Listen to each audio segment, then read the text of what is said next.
Herkese salam. Bu gün xarici bir YouTuber'da gördüyüm məsləhət sezonunu istədim biz də öz aramızda eləyək və yanvar ayı bizim üçün məsləhət sezonu olsun. Bilmirəm bura baxım yoxsa bura baxım hansı yaxşıdır, amma okey, davam edək. Bir izləyicim belə yazıbdı. Planetik olmağı sevirəm deyəsən. Birisini sevirəm dəli kimi, o mənə üz verəndən sonra ona bütün həvəsim ölür. Bu elə bir şeydir ki, yəni mən sənin yerində olsam, beynimdə o insanın o cür insan olmadığını düşünərəm. Yəni bu belə bir şeydir. Bunu bir yerdə oxumuşdum. Planotik olduğunuz insanları əslində siz beyninizdə qurduğunuz insanı sevirsiniz, qarşınızdakı insanı yox. Ona görə də qarşınızda X bir adam var. Deyirsiniz, mən belə bir şey desəydim, o mənə bunu eləyərdi. Əslində eləməz və yaxud da o tip bir insan deyil. Amma siz ağlınızda onu o cür quraşdırırsınız. Yəni bu bir dizi çəkmək kimi bir şeydir. Bir adam yaradırsınız öz beyninizdə. Bu romantikdir, centilmendir, hər şey əla, super. Amma əslində elə bir insan deyil. Və bu o sizi sevəndən sonra sizin onu sevməməyinizin səbəbi sırf bununla əlaqəlidir ki, sizin ağlınızdakı insanla qarşınızdakı insan eyni olmur. Mənim fikrim bu cürdür. Bir də həddimi çox aşağıdan deyirəm ki, bəzən sevgini biz səhv öyrənirik. Yəni sevginin bu olduğunu düşünürük. Kimsə bizi sevməsin, biz onu sevək. Bu sevgidir. Əgər qarşı tərəfdən sevgi görsək, bu sevgi deyil. Və yaxud da birisi sizi çox sevəndə deyirsiniz ki, bu mənə çox dəyər verir, yəqin nəsə səhv işi var. Ona görə düşünürəm ki, bunun üstündə işləyəsiniz. Əgər bir şeyin üstündə işləsəniz, inanın hər türlü yaxşı yönə gedəcək. Bu hər şeydə belədir. Oxumaq, yəni bizə uşaqlıqdan öyrədilən oxumaq, əgər piano çalırsınızsa piano çalmaq, gitaristsinizsə gitarı daha yaxşı, yəni davamlı üzərində işləsəniz, hər şey düzələr. Bu həmçinin ilişkiyə də aiddir. Əgər bir ilişkidə görürsünüzsə hər dəfə eyni yerdən xətalar alırsınız, yəni hər dəfə eyni tərəfdən pis bir şey olursa bunun üzərinə düşün və məncə siz bunu başara bilərsiniz. İndi ikinci sualımıza keçirik.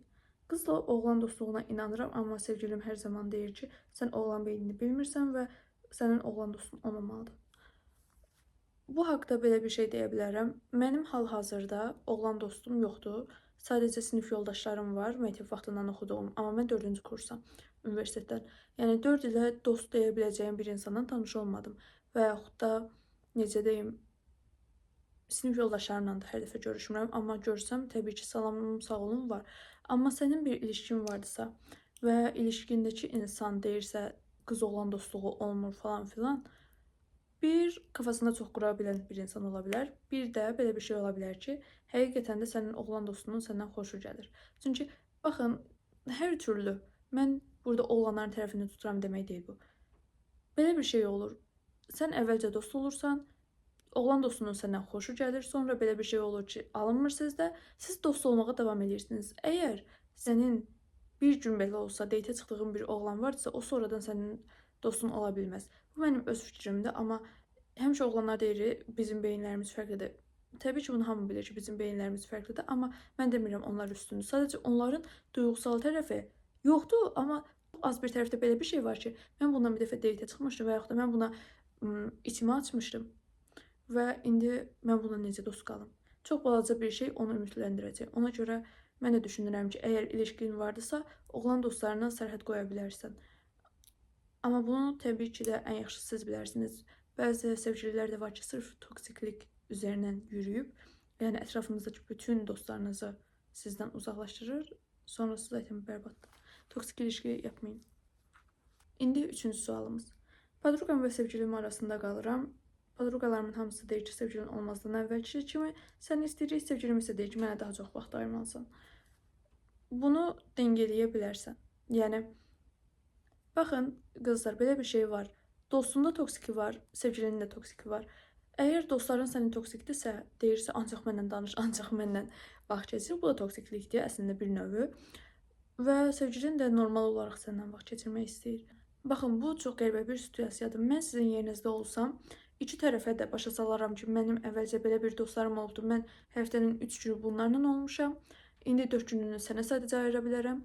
Və yaxud da qızlara deyə bilərsiniz ki, qızlar, mən sizdən əvvəlcə həftənin 7 günü sizdən idim, amma indi həyatımda başqa birisi var və yarısını ona ayırmalıyam.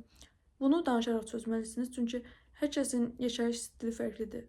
Mən sizin yerinizdə olsam, kesinliklə, amma kesinliklə danışardım. Çünki danışaraq həll eləyə biləcəyimiz bir problemdir bu. Və fikirləşmirəm ki, bu böyük bir problemdir. Məsləhət sezonu olduğu üçün sadəcə məsləhətim budur ki, danışın. Danışın ki, əslində belə deyil, mən ikinizdə də Amma əgər podruqalarınızın dediyi kimi sadəcə sevgilimə vaxt ayırım deyirsinizsə, eləməyin. Çünki baxın, bu sizin sevgilinizdir, okey? Bu qədər yaxına gələndə siz onun necə olduğunu görməyəsiniz. Amma biraz uzağa çəksəniz, görəsiniz necə bir şey olduğunu. Mən demirəm ara verin. Ara vermək, yəni ilişkini dayandırmaq kimi bir şeydir. Amma mən deyirəm ki, yəni biraz o deyirlər, hər şey həddində yaxşıdır, pərdəniz olsun arada. Həqiqətən o yaxşı bir şeydir. Çünki uzaqdan onu seyr edə bilirsən və baxırsan ki, bu necə bir şeydir. Və dediyim kimi, qız podruqalarınız da əgər toksikdirsə deyin ki, belə də lazımdır. Digər sualımız isə belədir. Maddi gəliri fərqli olan dostluqlar. Əgər siz qarşınızdakından və yaxud da qarşınızdakı sizdən istifadə etmirsə, məncə bunun heç bir önəmi yoxdur. Əgər belə deyim, sizin maddi gəliriniz çoxdur, qarşınızdakının azdır, siz ona jestlər falan edirsiniz və yaxud da yeməyə çıxdınız, siz ödürsünüz. O qız da vaxtını sizə ayırır və yaxud da belə deyim, o sizə elə bir jest eləyir, terapistiniz olur da, siz ona dərdinizi danışırsınız falan. Bunlar qarşılıqlı, necə deyim, ödənən bir şeylərdir. Bəzən düşünə bilərsiniz ki, getdik, görüşdük, ancaq mən ödədim, hər zaman mən ödəyirəm. Sən onsuz əgər bilirsənsə, onun gəliri azdır, elə bir yer seç ki, məsələn, yarı-yarı və yaxud da hər öz şotunu ödəyəndə, o da öz şotunu ödəyə bilsin. Əgər sən bir qız çöldə 50 manatlıq xərcə çıxa bilirsə, sən onu 100 manatlıq yerə aparırsansa, ya qarşındakı podruqan deməlidir ki, mən ora gəlmirəm, ona da pis podruqa olar və yaxud da deməlidir ki, sənə ora getməyək. Və belə düşünürəm ki, siz ən birinci fikirləşin, bu insan sizdən istifadəmi eləyir, yoxsa yox. Biraz mənim üçün, necə deyim, çox dəxlisizdir. Hər zaman dostlarımı elə seçmişəm ki, mənim maddiyatıma görə yanımda olmayıblar. Mənim düşüşlərimi də, qalxışlarımı da görüblər, ona görə sorun yox. Dediyim kimi, sadəcə baxın görün, bu insan sizdən istifadə eləyir. Bir gün 500 manatlıq yerdə oturanda, bir gün 100 manatlıq yerdə oturanda fərq varmı həmin insanda? Elədiyiniz söhbətlər dəyişirmi? Buna fikir verin, onsuz başa düşəsiniz. Next. Türklərdə oxumuşum, soğuyana kadar barış yöntemi. Bunu işe yarayır, yoxsa yaramır bilmirəm, amma sınamaq da istəmirəm. Baxın, biz hər birimiz bu dünyaya gəlmişik ki, bəzi şeyləri yoxlayaq. Mən indi sənə desəm ki, yoxlama, içində bir ukde qalacaq. Bəlkə o vaxtda yoxlasaydım, indi ondan daha tez vaz keçərdim və yaxud da mən desəm ki, yoxla, deyəsən ki, niyə yoxladım, daha pis oldu. Zaten baxın, bunun belə bir şey var. İlişkidən soğuyana kadar barış yöntemi toksikliyə aparır. Mənim fikrimdir bu. Necə istəyirsiniz elə eləyin, amma yəni bəzən insanlar sayğı ilə ayrıla bilmir. Bu mənim öz fikrimdir. Dediyim kimi, bunun üstünə basa-basa deyirəm ki, hər kəsin öz fikridir və bu da yəni sən özün bilirsən, amma mən eləməzdim. Çünki baxın, siz ayrılıbsınız. Zəngdə, üz-üzə, mesajda dedik ki, biz alındırmırıq. Əgər bir-birinizə pis bir şey demədən normal ayrılıbsınızsa, bu okeydir. Amma məsələn, o hörmət silinibsə aranızda, siz yenidən barışırsınız. Hani soğuyana kadar barışasınız. Barışırsınız, ikinci dəfə daha möhkəm bir hörmətsizlik olur arada. Üçüncü dəfə daha. Uje bir-birinizin üzünə baxacaq üzünüz olmayandan sonra soyuyursunuz. Yox. Ağlınızda şey olur. Kaş keçən dəfə daha ağır söz deyərdim. Ona görə bu biraz toksiklikdir məncə. Eləyərəmmi, eləmərəmmi bilmirəm. Çünki mən eləmərəm dediyim şeyləri karmasını 2 günə yaşayan bir insana. Ümid edirəm, günün sonunda başınızı yastığa qoyanda vicdan rahatlığı ilə qoyasınız və düşünməyin ki, mən bunu niyə elədim və yaxud da niyə eləmədim. Biz dünyaya gəlmişik ki, bəzi şeyləri sınayaq, bəzi şeyləri görək və elədiyimiz işlərdən də peşman olmamalıyıq. Bu mənim öz fikrimdir. Bəzən peşman olacağımız şeyləri də eləyirik, amma bəzən belə bir şey olur ki, bir şey eləyirik, rədd cavabı alırıq və gələcəkdə bu bizim qabağımızı o qədər gözəl qapılar açır və yaxud da səhv bir iş görürük, buradan elə bir dərs çıxarırıq ki, ikinci dəfə daha böyüyündən qurtuluruq.